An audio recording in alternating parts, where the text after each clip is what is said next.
Olá, pessoal. Boa noite. Queria agradecer a oportunidade de poder falar aqui um pouquinho com vocês sobre reconhecimento facial.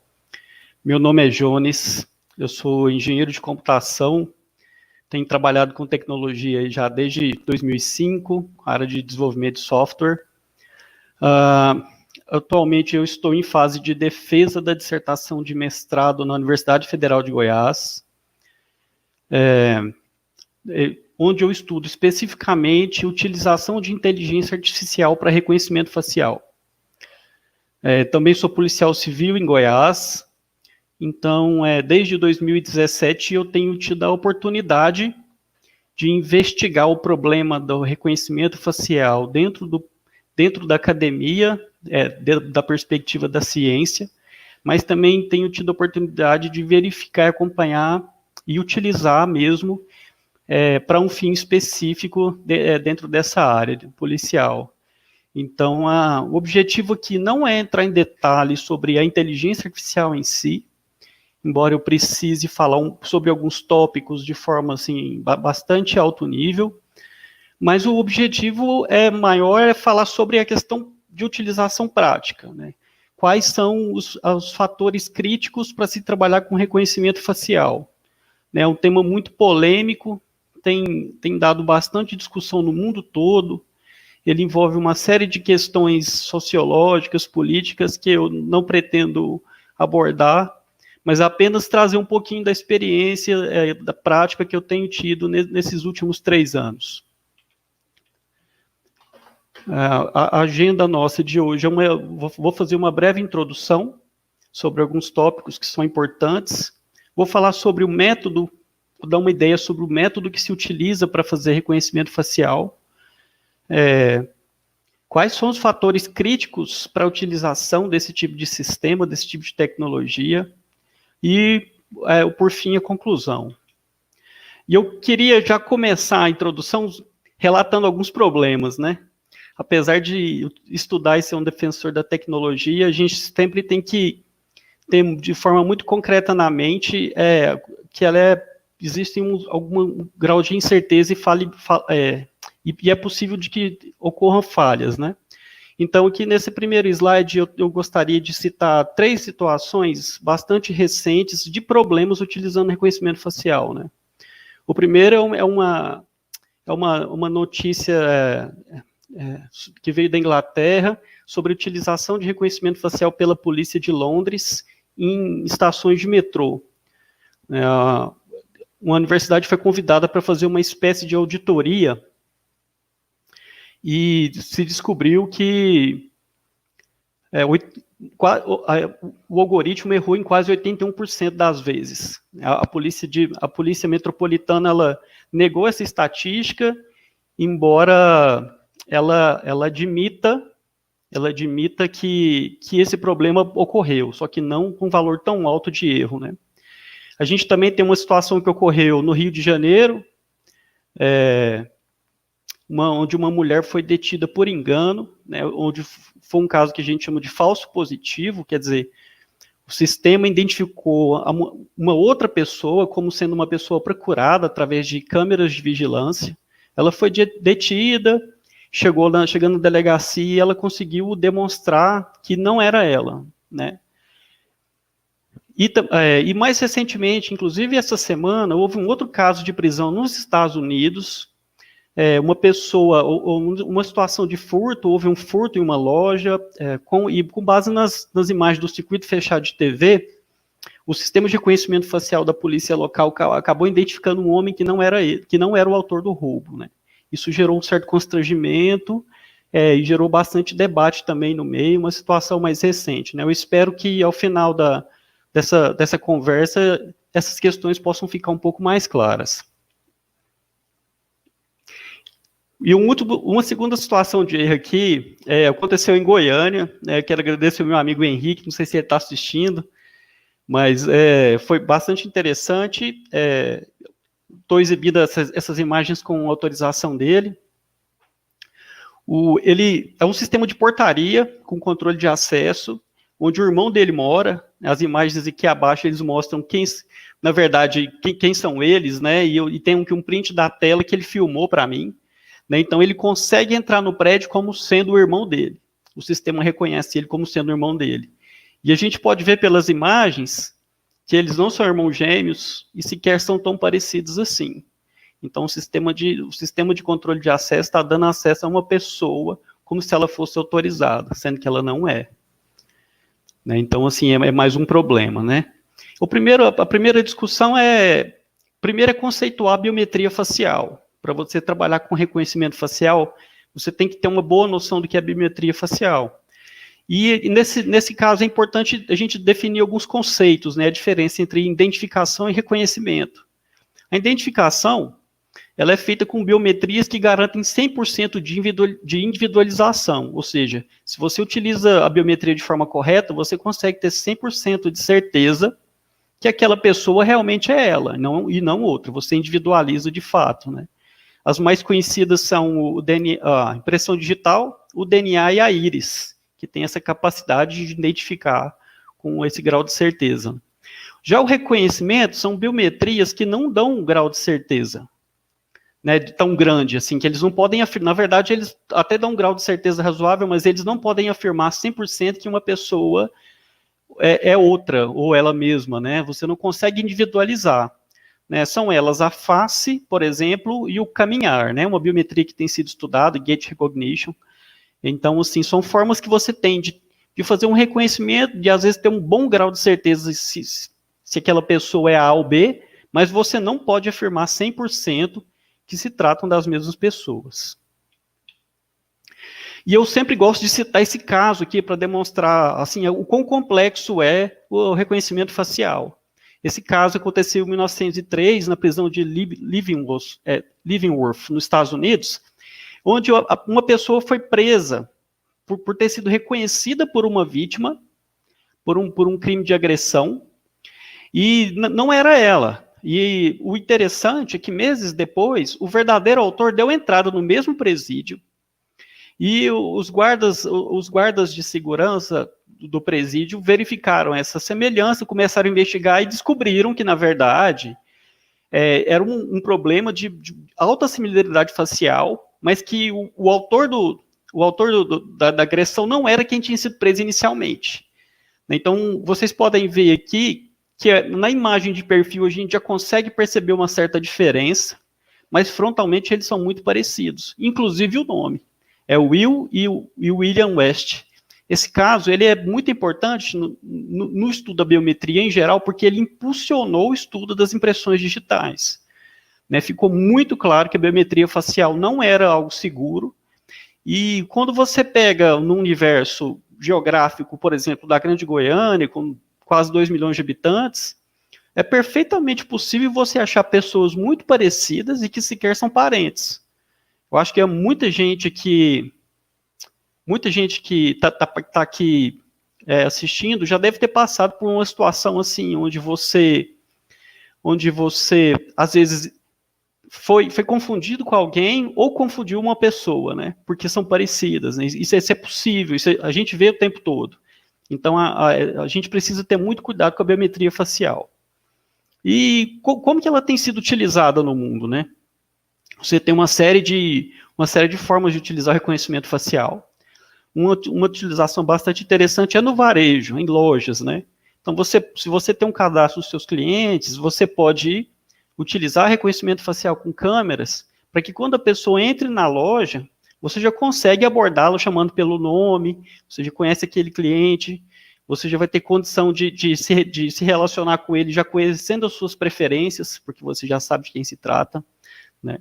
Em casos de lojas grandes, com muitos departamentos, você já tem utilização disso, você consegue, através das câmeras, saber em quais vitrines aquela pessoa fica mais tempo, e se você utilizar em conjunto com o reconhecimento de expressões faciais, você consegue saber qual a expressão facial daquela pessoa naquela vitrine, em qual vitrine ela ficou mais tempo. Então, tem uma utilização bastante interessante aí nesse universo. Também para controle de acesso, virtual ou físico, né? O virtual, a maioria das pessoas já utilizam smartphones com reconhecimento facial para destravar o sistema, para você ter acesso a um ambiente virtual. E físico também, né, como o exemplo já foi mostrado anteriormente, estádios, né, a Bélgica foi um dos pioneiros em utilização de reconhecimento facial para entrada em estádios.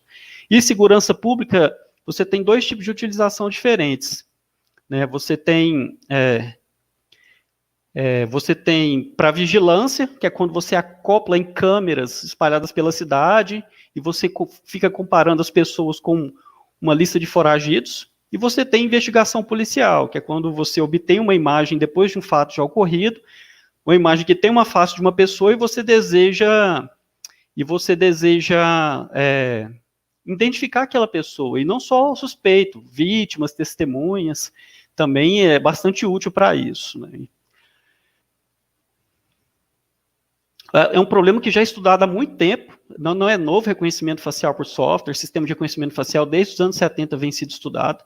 As primeiras técnicas, elas tentaram utilizar pontos fixos da face e calcular distâncias e ângulo entre esses pontos e proporções, mas o resultado não foi muito bom em nível de algoritmo, de resultado. Na prática, de forma manual, é assim que é feito, mas o algoritmo tinha dificuldade de sempre marcar exatamente os mesmos pontos, por exemplo, os pontos mais externos do olho, o ponto mais interno, e era sempre difícil, então dava muita falha. E o grande salto mesmo foi com a inteligência artificial. A inteligência artificial realmente ajudou a resolver esse problema, né? E ela é feita geralmente em 4 etapas, na verdade 3 etapas a gente pode considerar. Primeiramente, a imagem de entrada, ela é submetida a um algoritmo que vai tentar localizar a região da face da pessoa dentro dessa imagem. Você precisa localizar exatamente a face, né? Você precisa detectar essa face, recortar. Você precisa também alinhar a face, a etapa de alinhamento. E uma vez que essa face está alinhada, principalmente pensando nas pupilas estarem horizontais, o algoritmo, e aí é onde entra a inteligência artificial, ela vai tentar extrair um template dessa imagem, uma informação matemática menor, né, de menor dimensionalidade, mas que mantenha a relação com similaridade facial, né. Isso não é tão fácil de explicar, mas eu acho que uma analogia bastante interessante é essa que está sendo apresentada aqui no slide, né. Então, imagine que a gente tem um cubo, uma figura em 3 dimensões. Imagine que todo mundo que está participando aqui tenha me enviado 2 fotos diferentes, mas de cada pessoa. E eu preciso organizar essas imagens dentro desse cubo de forma que mantenha uma consistência com a similaridade facial. Então, o que normalmente se faria? Você tentaria distribuir essas fotos dentro desse cubo espacialmente, de forma que as fotos da mesma pessoa ficassem próximas e, ao mesmo tempo, elas ficassem distantes das fotos das outras pessoas.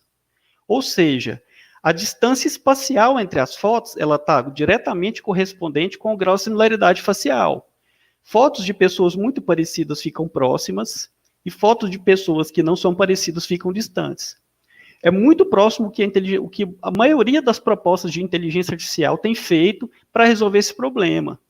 De forma que, uma vez que ele extrai esses templates, na verdade, você começa a calcular distâncias. Às vezes, distância euclidiana, que é esse tipo de distância dentro do cubo, às vezes, distância angular, você pode posicionar as imagens dentro na superfície de uma esfera e calcular a distância angular em relação ao centro, as imagens da mesma pessoa ficam próximas. O algoritmo, então, ele aprende essa noção, ele aprende essa lógica de identificação humana, né? E isso é feito com um banco de dados. Você precisa, quando você vai trabalhar com reconhecimento facial, você precisa ter um banco de dados prévio, com várias fotos de várias pessoas, tá bom? Para que você possa treinar. Um exemplo interessante aqui é em relação ao desafio de cão versus gato. Você quer fazer um algoritmo que saiba diferenciar numa foto, se naquela foto tem um cachorro ou se tem um gato. Se você optar por inteligência artificial para resolver esse problema, você precisa de um banco de dados prévio, com uma boa distribuição de todos os tipos de cachorros, com todas as raças de gato, para que você possa treinar o seu algoritmo e, ao final, ele generalize e saiba distinguir entre cães e gatos. E uma coisa que é importante, você precisa realmente ter um banco de dados bastante diverso, né? Se você utiliza, por exemplo, só para treinar o seu algoritmo, só fotos de cachorros como Rottweilers, Dobermans ou pastores alemães, Ao final, o seu algoritmo pode não ser um detector de cães e gatos, mas sim um algoritmo detector de animais de grande e pequeno porte. Então, se você submete um pitcher a esse algoritmo, ele pode classificar ele como um gato. Então, você precisa ter uma ampla diversidade de dados para você treinar corretamente seu algoritmo. Isso tem a ver com um dos grandes problemas que está levantando tanta crítica agora, que é o viés de dados. Né? Você tem hoje públicos grandes bancos de dados para você treinar algoritmos de reconhecimento facial, e como a gente pode ver aqui, existe uma predominância imensa de pessoas de origem caucasiana. Então, isso tem gerado problemas quando os algoritmos são submetidos a imagens de pessoas não caucasianas. A taxa de erro, ela aumenta muito nesses casos. Vários pesquisadores têm se dedicado a estudar essa questão e todos têm encontrado problemas, né? A gente tem um dos problemas mais clássicos que apareceram aí foi em relação a uma entidade de direitos civis norte-americana que conseguiu comparar imagens de foragidos coletadas de site com imagens de congressistas e houve 28 falsos positivos. Então, o algoritmo reconheceu 28 congressistas americanos, deputados, como sendo esses foragidos, o que é um problema. E o destaque é, o erro ele aconteceu em o dobro dentre deputados afro-americanos. Então, assim, isso gerou bastante constrangimento, né? Inclusive, isso foi feito com a solução da Amazon, da Rekognition. Em outro artigo, os pesquisadores conseguiram demonstrar, utilizando bancos de dados conhecidos também, e classificados também por etnia e gênero, eles conseguiram descobrir que, por exemplo, a Amazon, o algoritmo da Amazon, no teste deles, não errou, nem acertou 100% nos casos de homens brancos, mas teve uma taxa de erro de 30% em mulheres negras. Ou seja, o algoritmo não está fazendo o seu papel. Quer dizer, errar, todo algoritmo eventualmente vai errar, mas quando ele erra muito com um subgrupo demográfico, quer dizer que ele está enviesado e não está funcionando a contento. Um outro fator crítico para o desempenho de reconhecimento facial, a qualidade da imagem, né? E dentro desses fatores, eu gosto de destacar o ângulo de pose e oclusão. Isso dificulta muito o trabalho do reconhecimento facial. Então, um óculos de sol maior, quem tem cabelo grande, deixa o cabelo tampando as orelhas, isso causa dificuldade, até porque as orelhas são características discriminativas bastante razoáveis. Como diz um grande amigo meu, estudioso do tema, as orelhas falam. Então, e a gente consegue perceber, não tem como saber exatamente o que a inteligência artificial utiliza para discriminar as pessoas, mas existem algumas formas de você ter intuição sobre isso, né, e sem dúvida as orelhas, intuitivamente, dá para saber que elas são bastante utilizadas. Então, quando você está tentando reconhecer uma pessoa ali que está com uma parte da face dela está com oclusão, você vai ter problemas e a sua chance de errar é maior. Geralmente, esses algoritmos, a não ser que você tenha, nas situações que eu citei, um controle de acesso de prédio, mas geralmente esse algoritmo vai trabalhar junto com uma operação humana. Tá? Isso é bastante comum também, né? Então, no caso não só da segurança pública, mas, por exemplo, esse caso que eu citei do funcionamento no varejo, né? Se um cliente entra, o vendedor vai ter condição de olhar para o sistema, ver quem é a pessoa, mas ele precisa ali na hora fazer um review disso, ele precisa revisar para ele ter certeza que é a mesma pessoa, assumindo que a biometria facial não é 100%. E já tem algumas pesquisas também que mostram que quando a gente é submetido a imagens que não são de pessoas familiares a gente, a taxa de erro é muito alta. Né? A pesquisa que eu estou demonstrando aqui chegou a 50%. A 50% das vezes, né? O teste foi, você pega uma imagem, você coloca 8 imagens para a pessoa e pede para ela informar ali, no momento, se aquela pessoa da imagem que a gente chama de imagem sonda está ali dentre as 8. Né? Então, são 8 fotos apenas. E houve um erro de 50%. Então, quando a gente precisa, ali de forma até um pouco rápida, tentar identificar uma pessoa que a gente nunca viu na vida, a chance de errar nossa é alta. Então, assim, a gente precisa também, além de ter o problema aqui do sistema, dos algoritmos que não são 100%, a gente ainda tem o fator humano que pode complicar. E fica a pergunta, né? Como se trabalha, então, com reconhecimento facial? Como que eu avalio um algoritmo? Acho que essa era a grande questão que eu queria dizer aqui. Olha, não tem como ser 100%. Você só avalia um algoritmo testando, treinando. No caso de um algoritmo que tenha sido treinado, algum algoritmo de inteligência artificial. Você precisa ter uma base de testes. Nos Estados Unidos, eles têm lá o que seria o Inmetro deles, que faz esse tipo de avaliação, mas é um Inmetro que se preocupa não só com a segurança dos produtos, mas se preocupa muito também com a qualidade e o desempenho dos algoritmos, né? Inclusive avalia algoritmos, avalia sistemas. Então, eles têm feito um trabalho bastante interessante e têm chegado a conclusões que a gente já tinha mostrado nos slides anteriores, né?